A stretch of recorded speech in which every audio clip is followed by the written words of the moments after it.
இந்த வருஷம் ஐபிஎல்ல அம்பையர்ஸ் எல்லாரும் எல்லா பேட்டையும் ஏதோ ஒரு எக்யூப்மெண்ட் செக் பண்றாங்களே, அது என்ன எக்யூப்மெண்ட், அது எதுக்காண்டி செக் பண்றாங்கன்னு இந்த வீடியோல சொல்றேன். ஸ்கிப் பண்ணாம பாருங்க.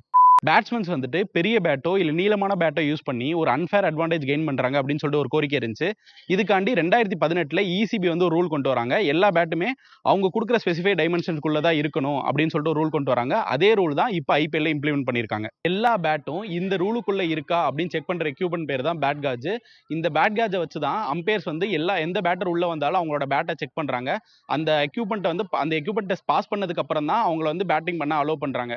இதே மாதிரி ஓப்பனர்ஸுக்கு வந்து ஃபோர்த் அம்பையர் அங்க நிக்கிறவர் வந்து பேட் செக் பண்றாரு.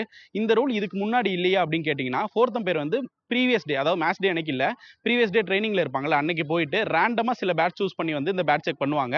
அதுல வந்து எல்லா பேட்டுமே பாஸ் ஆயிரும். பட் வந்து எல்லா பேட்டுமே செக் பண்ண மாட்டாங்க. ஒரு பிளேயரே வந்து ஒரு பேட் செக் பண்ணுவாங்க. அவங்க இன்னொரு பேட் வச்சிருப்பாங்கல்ல, அந்த பேட்டை வச்சு ஆடுவாங்க. அந்த மாதிரி ரொம்ப லிபரலா இருந்துச்சு. அது ரொம்ப ஸ்ட்ரிக்ட் பண்ணிருக்காங்க இப்போ. இந்த பேட் டெஸ்ட்ல ஃபெயில் ஆன ரெண்டே பேட் வந்து ஒன்னு அண்ட்ரிட் நார்கியாவோடது, இன்னொரு வந்து சுனில் நரேனோட பேட் தான். நீங்க ஆடுங்கண்ணா, எல்லாம் எங்களுக்கு தெரியும். போடுறா சின்ன பசங்க மேட்ச் ஆடுறதுக்கு ஆர்வம் கலராக